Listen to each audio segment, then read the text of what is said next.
What I think we'll do is out of respect for everyone's time is we'll go forward with all of the items that don't require a quorum. And once or if we have a quorum, then we can go back to the action items of approving the previous meeting minutes and of the item under new business. So what I will do is I'll go through the roster, and I'm going to apologize in advance for the mispronunciation of names, particularly our first new gentleman who I've not met yet.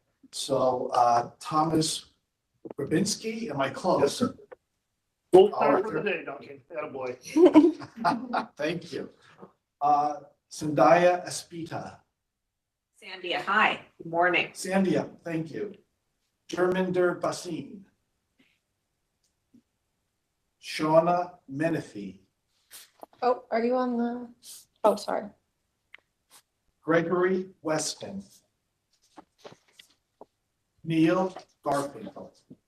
Present. I see Diane has been excused. Crystalia King.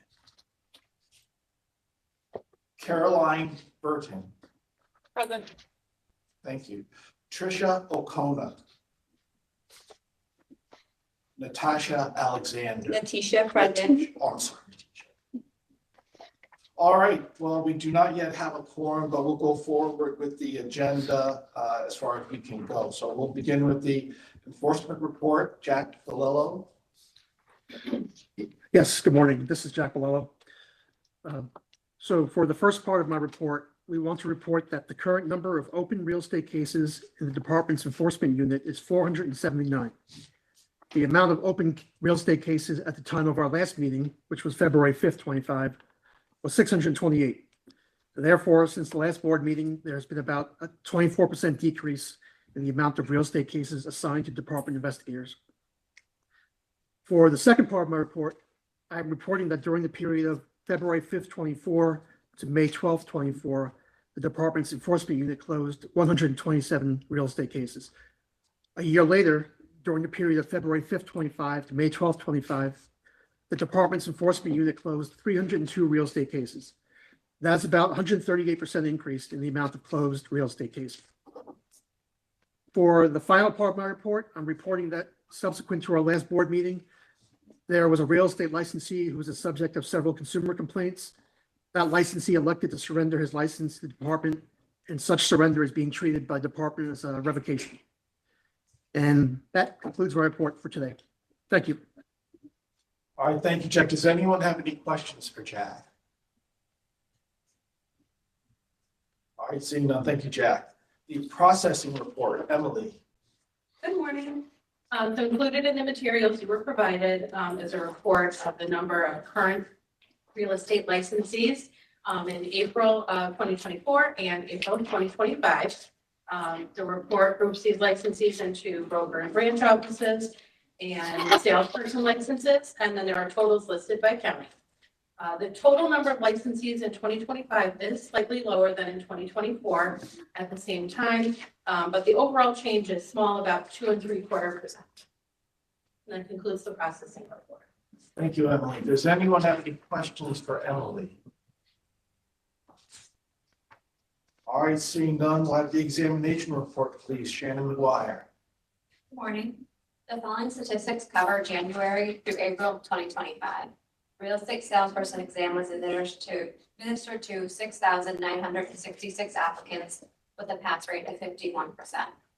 This is a 2% pass rate increase from January to April 2024 and an increase of 439 exam applicants. The real estate broker exam was administered to 497 applicants with a pass rate of 52%. This is a 4% increase from January to April 2024 on the pass rate and an increase of 15 applicants from that same time period. Any questions? Any questions for Shannon? Thank you. Dave, how would you like to proceed with the action item? Unfortunately, without a quorum, although you just got the quorum. Oh, Is that it? that's it. All right. Nick of time. Wow, you're right. There's quite an entrance. This Patricia? Yes. Okay, hi. All right, then item 3 on your agenda is new business, and Matthew Wolf has a regulatory proposal that you've all received previously. So I'm going to actually be presenting that, but before we do that, did you want to go back to do approval of the past minutes? The Thank first you. item we missed? Yeah, thank you. Yes. All right. So I would like a motion to approve the minutes from February 5th, 2025. So moved. A second. Second. Are there any amendments to the minutes? Seeing none, the minutes are approved as presented. All right, we can move on to item number 3. Can we Oh, also sorry, go ahead. do September of 2024 Oh. and June of Oh, 2024? okay, hold on. We've got a lot to do here. This is the first one we've had, well, apparently since last June. All right, may I please have a motion to approve the minutes of June 11th, 2024? Make a motion to approve the minutes. Okay, I need a second, please. Second. Fabia. Okay, thank you. Does anyone have any amendments to the minutes? All right, the minutes are approved as presented. I need a motion to approve the minutes from September 10th, 2024, please. Motion to approve the minutes from September 2024. I need a second, please. Just my name is spelled wrong. Oh, in September? Yes. CRISHE. In Oh, I see that. I'll fix that. Thank you. Are there any amendments to the minutes? Okay, the minutes are approved as presented. All right, now we can return to original order, new business. The floor is yours. Yes, thank you, Duncan. So as the board is aware, from past discussion several years ago during a prior State of the State, the governor made a recommendation to ease paperwork burdens on schools by no longer requiring real estate schools to automatically submit the individual student roster names following completion of every course.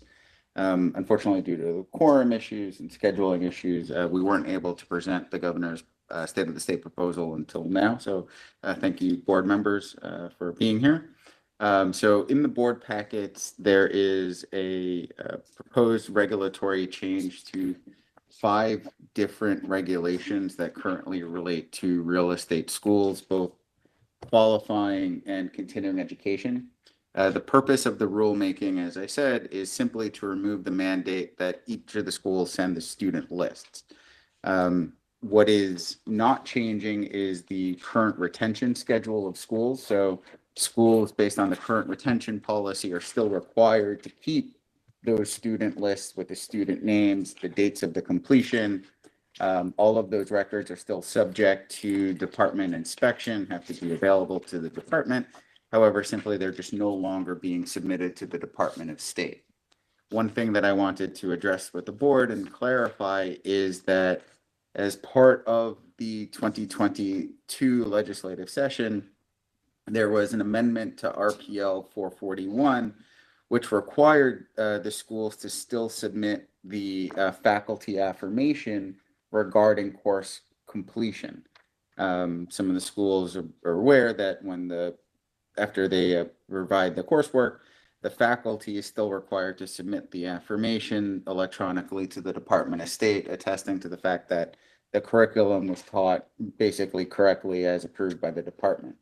Because that is a statutory requirement, that is not being changed.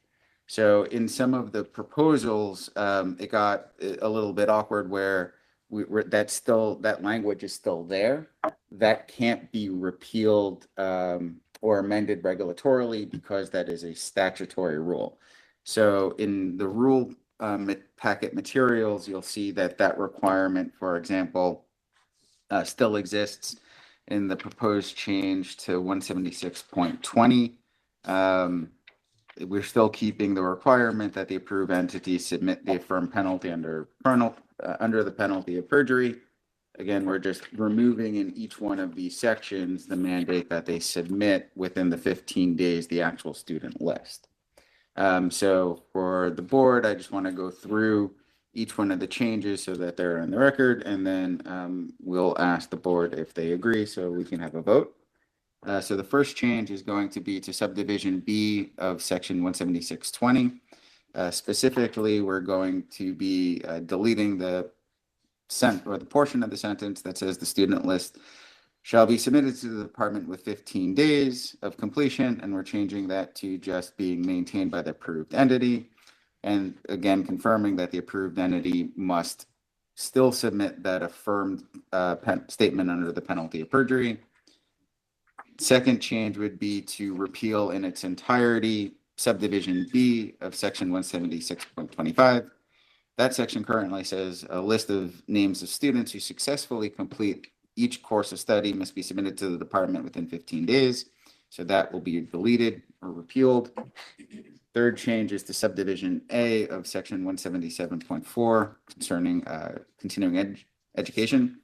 We're going to delete the last sentence. The course administrator must submit to the department within 15 days the names and license registration numbers of all individuals who successfully completed the approval course.